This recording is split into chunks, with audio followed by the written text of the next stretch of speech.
Malam hari bisa berlangsung selama 24 jam di sini. Jalan-jalan tidak memiliki nama dan beberapa orang mengatakan bahwa ada lebih banyak beruang kutub daripada manusia. Kucing juga dilarang dan jika kamu berhasil sampai di sini, kamu akan diminta untuk melepas sepatu saat memasuki restoran atau museum. Svalbard adalah sekelompok pulau Norwegia yang terletak di kedalaman kutub utara yang dingin dan merupakan salah satu tempat terdekat dari kutub utara yang bisa ditinggali manusia. Untuk berkunjung ke sini, kamu perlu melakukan banyak perencanaan terlebih dahulu. Kamu memerlukan visa, pakaian untuk cuaca yang sangat dingin, dan ahli lokal yang berpengalaman untuk memandumu menjelajahi hutan belantara. Kenapa tidak ada kucing? Karena kucing dianggap sebagai spesies invasif yang dapat merusak satwa liar yang rentan, terutama burung-burung yang tidak tahu cara mempertahankan diri dari kucing berbulu. Tidak ada nama untuk jalan, hanya nomor. Ini adalah kebiasaan ketika wilayah ini dipenuhi oleh para penambang dan mereka ingin membuka segalanya tetap sederhana. Kamu mungkin akan melihat sandal yang ditawarkan ketika kamu memasuki sebuah bangunan bagi orang-orang yang ingin melepas sepatu mereka. Hal ini juga didasarkan pada kebiasaan lama ketika penduduk setempat melepas sepatu kotor mereka di luar ruangan agar tidak mengotori ruangan. Pulau-pulau ini juga merupakan rumah bagi gudang benih global yang tidak dapat ditembus. Bangunan ini harus dijaga agar tetap dalam kondisi yang murni karena ini adalah rumah bagi sekitar 1 juta sampel benih tanaman untuk berjaga-jaga jika sesuatu yang buruk terjadi pada planet kita dan kita perlu membangun kembali habitat alami kita. Kubah tanaman ini dibangun jauh di dalam gunung dan lebih dari 120 meter di atas permukaan laut. Kubah ini juga dibangun untuk menahan gempa bumi yang sangat kuat. Tidak ada pengunjung yang diizinkan masuk ke dalam, tapi beberapa tur berpemandu membawa pengunjung sangat dekat dengan gerbangnya. Begitu kamu mencapai pulau di Pasifik Selatan ini, kamu bisa mengklaim sebidang tanah dan mulai membangun rumah impianmu. Namanya Pitcairn. Dan terakhir kali dicek, pulau ini hanya dihuni kurang dari 50 penduduk tetap. Cuacanya tetap tropis sepanjang tahun dan pemandangannya menakjubkan. Namun untuk mencapainya cukup sulit. Katakanlah kamu berangkat dari Los Angeles.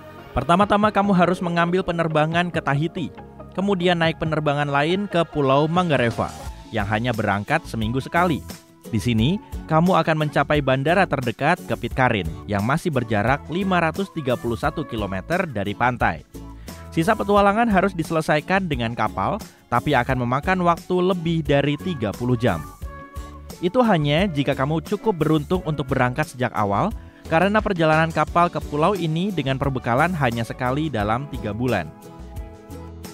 Tidak banyak yang bisa dilakukan untuk waktu perjalanan yang begitu lama. Hanya ada 4 keluarga yang tinggal di pulau ini dan hanya ada 1 kafe dan 1 galeri seni. Kamu mungkin bisa memesan untuk menginap di bekas penjara. Penduduk setempat pertama kali menyadari bahwa mereka membutuhkan penjara pada tahun 2000-an. Namun tak lama kemudian, penjara tersebut tak terpakai lagi, jadi sekarang juga berfungsi sebagai hostel. Di bawah Bank of England terdapat Gold Vault yang misterius, sebuah benteng yang terkenal sulit dijelajahi karena alasan yang bagus. Konon tempat ini menyimpan sekitar 400.000 emas batangan yang bernilai sekitar 250 miliar dolar. Ada banyak lapisan pertahanan di tempat ini. Pengawasan berteknologi canggih, pintu-pintu berat dengan berat lebih dari 3 ton, penjaga yang selalu siaga selama 24 jam. Dan hanya sedikit orang yang diizinkan untuk masuk melewati gerbang menggunakan hal-hal seperti pengenalan suara untuk membuka kunci. Cerita resmi pada tahun 1800-an adalah bahwa bank ini memiliki pertahanan yang sangat baik sehingga tidak akan pernah bisa dirampok. Namun, ada desas-desus bahwa para pejabat bank mulai menerima surat-surat anonim yang mengklaim bahwa seseorang berhasil menembus temboknya. Mereka mengabaikannya sampai mereka bertemu langsung dengan pelakunya, seorang pekerja limbah yang licik. Dia meluncur keluar dari bawah lantai ruang bawah tanah, mengklaim bahwa dia berhasil masuk setelah menemukan saluran pembuangan yang sudah tua selama perbaikan. Sebagai orang yang jujur, pekerja saluran pembuangan itu tidak pernah menyentuh uang sepeser pun. Yang mengejutkan, dia tidak dihukum karena menerobos masuk. Menurut legenda, dia diberi imbalan sekitar $100.000 karena menemukan celah keamanan. Bangunan yang gagah ini disebut mercusuar Tridarangar dan dapat ditemukan di Islandia yang dingin. Bangunan yang ringkas ini bertengger di tempat tertinggi dari 3 tempat berbatu di sebuah gugusan kecil. Ombak terus-menerus menghantam tebing sehingga tidak dapat dicapai dengan perahu. Satu-satunya cara untuk mencapainya saat ini adalah dengan helikopter. Tempat ini tidak dibuka untuk turis, tapi ada banyak tur berpemandu helikopter di dekatnya yang menjelajahi daerah sekitarnya. Membangun bangunan kokoh ini pada tahun 1939 sangatlah rumit. Para pembangun harus meletakkan fondasi secara manual dan memanjat tebing di dekatnya untuk mencapai puncak. Cuaca yang buruk dengan hujan yang sangat dingin dan angin yang kencang membuatnya semakin sulit. Bebatuan yang licin juga menimbulkan risiko terpeleset dan para pekerja akan langsung jatuh ke Atlantik Utara yang dingin. Kru konstruksi juga harus menggunakan keterampilan mendaki gunung mereka. Menyelesaikan mercusuar berarti mereka harus berimprovisasi dengan piramida manusia, satu orang berlutut, yang lain di atas, dan yang ketiga di atas mereka. Poin Nemo diterjemahkan menjadi titik tak bertuan. Ini adalah lokasi di lautan yang paling jauh dari daratan manapun, lebih dari 2.575 km jauhnya. Ini adalah zona yang menyedihkan dalam hal satwa liar. Area di Samudra Pasifik Selatan ini sangat luas, sekitar 34 kali luas negara Prancis. Tapi kehidupan laut tidak dapat berkembang di sini karena arus laut yang malas. Arus lautnya tidak bisa membawa cukup nutrisi untuk makhluk laut yang lebih besar untuk bertahan hidup.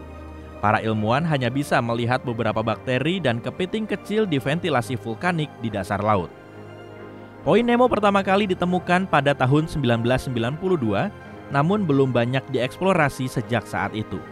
Bukan pelaut orang yang paling dekat dengan Poin Nemo, melainkan para astronot yang berlayar di atasnya, di Stasiun Luar Angkasa Internasional. Karena sebagian besar tandus, para astronot sering menggunakannya dalam proyek eksplorasi mereka. Ketika pesawat ruang angkasa siap untuk pensiun, disinilah mereka beristirahat. Ini adalah tempat terbaik untuk menghindari kerusakan tanah akibat jatuhnya perangkat ke Pasifik. Selama bertahun-tahun, Poin Nemo telah menjadi tempat peristirahatan bagi semua jenis mesin luar angkasa, lebih dari 250 mesin. Pada tahun 1997, Poin Nemo juga menjadi sumber suara yang tidak biasa yang didengar oleh para ilmuwan kelautan yang disebut bloop. Meskipun pada awalnya orang-orang sangat bersemangat untuk menghubungkan suara aneh tersebut dengan makhluk laut yang belum ditemukan dan berbahaya. Namun kemudian diketahui bahwa suara tersebut dihasilkan oleh gempa es di bawah air. Dapatkah orang melewati Poin Nemo? Tidak dalam waktu dekat. Lokasi persisnya tempat ini dihitung menggunakan perangkat lunak khusus untuk memecahkan tantangan berenang terpanjang. Tujuannya adalah untuk mengetahui titik di samudera global di mana jika seseorang jatuh dari kapal, mereka akan berada paling jauh dari daratan manapun ke segala arah. Ada kemungkinan bahwa tidak ada yang pernah melewati koordinat yang tepat ini sama sekali. Tidak ada kapal komersial atau kapal wisata yang diketahui pernah melewatinya. Jurang Hranis terletak di Republik Ceko dan merupakan gua dengan lubang banjir terdalam di dunia, dengan kedalaman lebih dari 520 meter. Para ilmuwan belum dapat mengidentifikasi seberapa jauh gua ini menjangkau ke dalam tanah.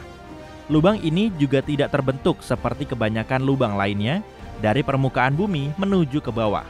Lubang yang satu ini naik ke atas karena air mineral yang hangat yang penuh dengan karbon dioksida. Ramuan bersoda ini muncul dari dalam tanah dan mengikis batu kapur. Pada suatu titik dalam sejarahnya, langit-langitnya pun runtuh dan membuka lubang besar ini ke dunia.